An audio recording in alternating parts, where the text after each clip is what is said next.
Saya belajar sungguh-sungguh, ini saya niati belajar, ini semuanya karena Allah, ini perintah Allah, yang supaya dengan ilmu ini nanti saya akan bisa berjalan dengan seperti yang diridhoi oleh Allah, kan begitu ya? Betul. Nah, kalau niatnya begitu, maka kecil kemungkinannya kita akan melalui dunia ini atau melalui proses belajar ini dengan sembarangan, dengan rebahan, kan begitu ya? Jadi, kalau sudah sudut pandangnya oke, maka niatnya biasanya mudah oke. Kalau niatnya sudah oke, maka biasanya nanti prosesnya oke, kan gitu ya.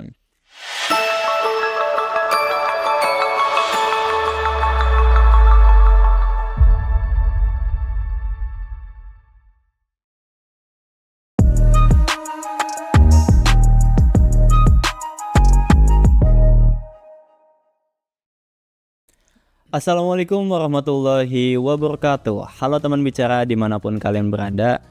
Kembali lagi di podcast Bicara, jadi makin tahu.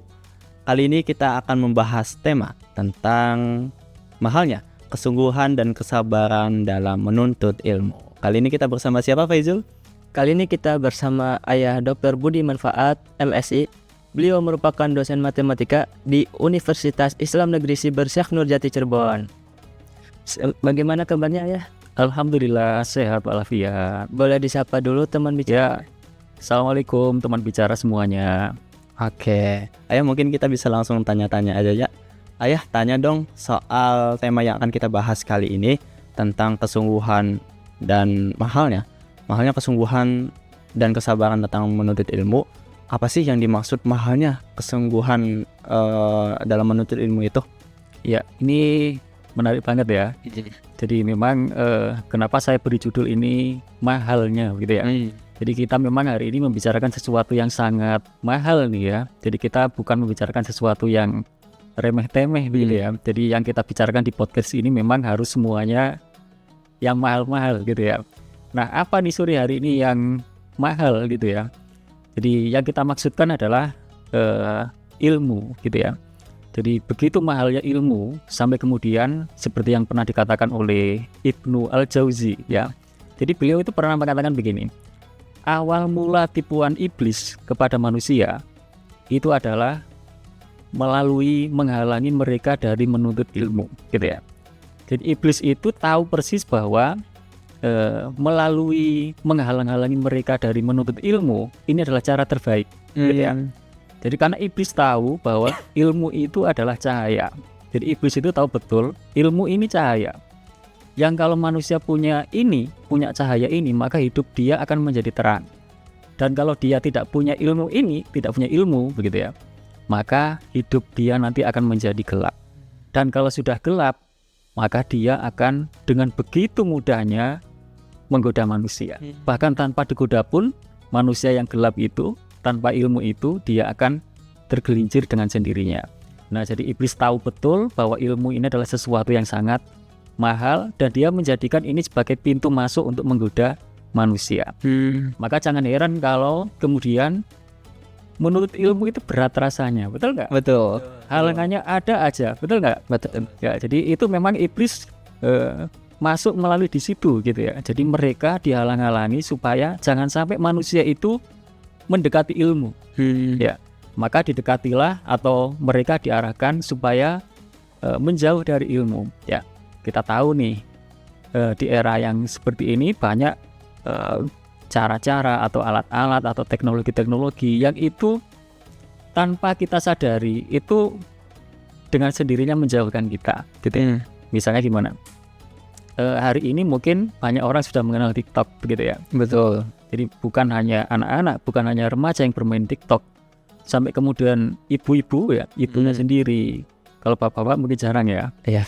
Atau di sekolah itu sudah mulai banyak para guru yang kemudian ikut memanfaatkan itu ya. Kalau memanfaatkan dengan baik mungkin itu nggak masalah gitu ya.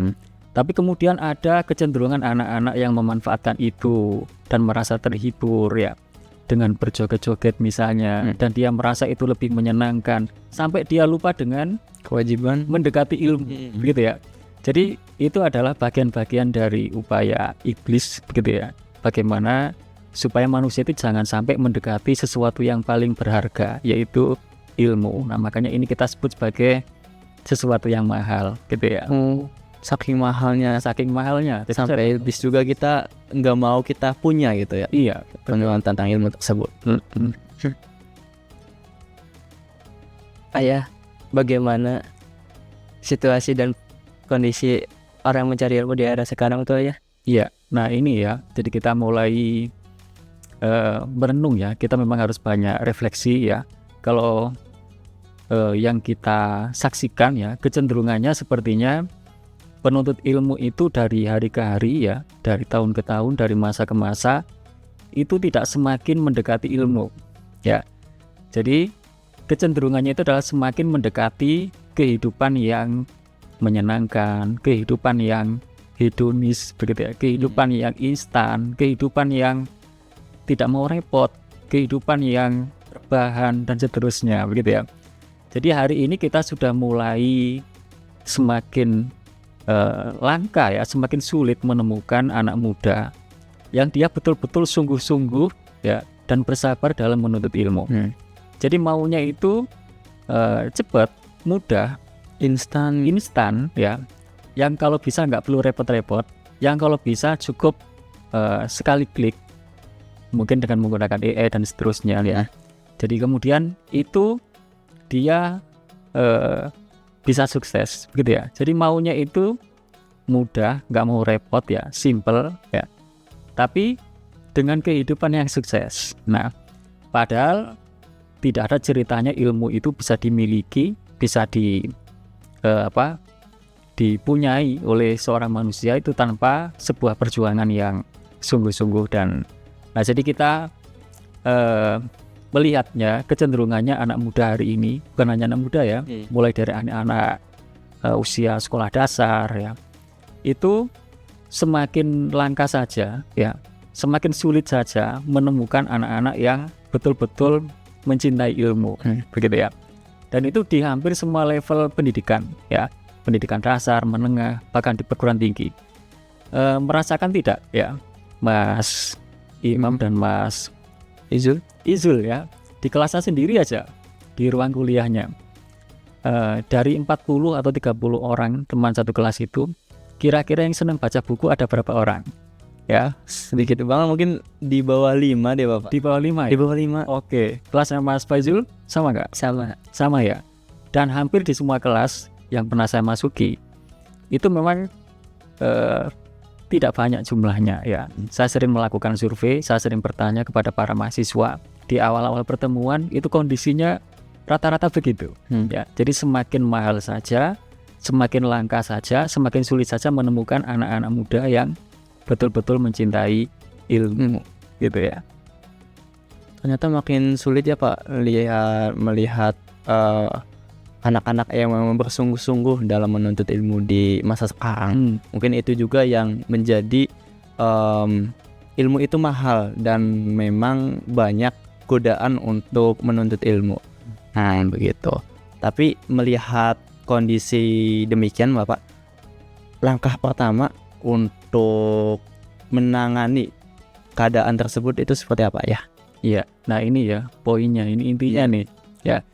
Jadi memang kita harus segera keluar dari sini ya, menuju sebuah kondisi yang lebih baik gitu ya. Jadi dari mana nih kita harus memperbaikinya ya, kalau kondisinya sudah begini nih. Jadi kalau kondisinya ternyata tidak banyak siswa atau mahasiswa yang juga belajar, juga membaca ya, kira-kira kita bisa memperbaiki ini dari mana gitu ya. Kalau saya melihatnya kan amal itu atau proses itu sangat bergantung pada niatnya gitu ya. Jadi innamal a'malu binniyat. Jadi semua amal itu, segala amal itu sangat bergantung kepada niatnya gitu ya.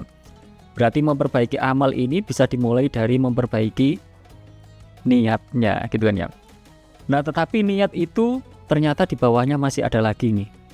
Jadi untuk memperbaiki niat itu diantaranya adalah dengan memperbaiki persepsinya atau memperbaiki sudut pandangnya gitu ya. Jadi tadi rentetannya memperbaiki proses itu bisa dari memperbaiki niatnya. Memperbaiki niat itu bisa dari memperbaiki persepsinya atau sudut pandangnya, atau dari cara kita melihat dunia gitu ya. Misalnya adalah bagaimana kita melihat kehidupan ini gitu ya. Bagaimana kita melihat ilmu. Bagaimana kita mengartikan kesuksesan. Kesuksesan itu apa sih gitu ya. Jangan-jangan anak muda hari ini mengartikan kesuksesan itu adalah banyak uang. Begitu ya. Hidup yang bebas dari finansial, misalnya begitu ya. Jangan-jangan anak muda kita hari ini mendefinisikan kesuksesan itu begitu ya. Maka kita memang perlu menengok dan memperbaiki di bagian itu dulu ya. Jadi kita membangun definisi kesuksesan yang sesungguhnya gitu ya. Jadi kalau saya biasanya mengkampanyekan ke para anak muda itu, kesuksesan itu adalah sebuah proses untuk membangun nilai. Salah ya, ini harus diedit nanti. Kesuksesan itu adalah sebuah proses untuk menciptakan nilai tambah ya, untuk diri sendiri dan orang lain, untuk keselamatan dan kebahagiaan dunia akhirat gitu ya. Jadi kalau sukses itu dimaknai begitu ya, yaitu sebuah proses ya, dan proses itu pasti harus terus berjalan, tidak pernah berhenti prosesnya, yaitu proses untuk menciptakan nilai tambah ya, untuk diri sendiri dan orang lain, untuk kehidupan dunia dan akhirat. Kalau kita memaknanya begitu, maka kita akan melihat hidup ini besar. Hidup ini harus dilalui dengan kesungguhan. Hidup ini harus dilalui dengan kesabaran, kan gitu ya. Nah, kalau mindsetnya sudah begitu, pikirannya sudah begitu, sudut pandangnya sudah begitu, maka nanti kita akan mudah menata niatnya. Jadi maka kalau kita kuliah, niat kita ya pasti selaras dengan mindset kita. Apa niat kita kuliah tuh? Menuntut ilmu supaya sukses, supaya memiliki wawasan yang luas dan bisa menerima banyak sudut pandang dari masyarakat. Iya. Dan sukses yang kita maksud seperti definisi yang tadi kan ya, Bang. Betul. Jadi saya belajar sungguh-sungguh, ini saya niati belajar ini semuanya karena Allah, ini perintah Allah, yang supaya dengan ilmu ini nanti saya akan bisa berjalan dengan seperti yang diridhoi oleh Allah, kan begitu ya.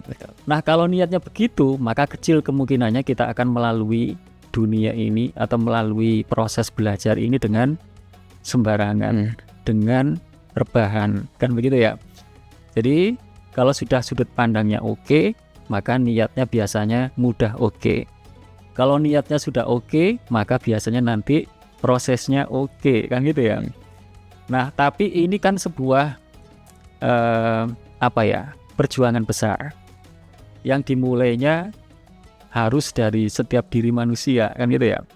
Jadi kita mungkin tidak bisa menuntut perubahan besar itu tiba-tiba satu kelompok besar ya, satu provinsi atau bahkan satu Indonesia, tetapi memang harus kita mulai dari masing-masing diri kita sendiri dulu begitu ya. Jadi kalau ini dari sudut pandang internal ya, kan faktornya itu kan ada faktor internal, ada faktor eksternal. Jadi yang saya ceritakan tadi itu yang dimulai dari menata mindset. Kalau mindsetnya oke, lalu niatnya oke. Kalau niatnya oke, maka prosesnya oke. Itu kan faktor internal. Di luar itu kan ada faktor lainnya gitu ya, yaitu faktor yang di luar diri kita gitu ya. Jangan-jangan kita ini nggak suka membaca, itu karena proses pembelajaran di kelas itu atau di ruang kelas itu memang tidak menuntut kita untuk membaca. Semua instruksi guru atau tugas-tugas guru atau dosen itu mudah terjawab dengan menggunakan AI misalnya begitu ya. Sehingga tidak menuntut kita untuk ya berpikir lebih keras ya, berusaha lebih keras dan seterusnya. Jadi jangan-jangan kita itu nggak suka belajar atau nggak sungguh-sungguh dalam belajar karena pembelajaran tidak menantang.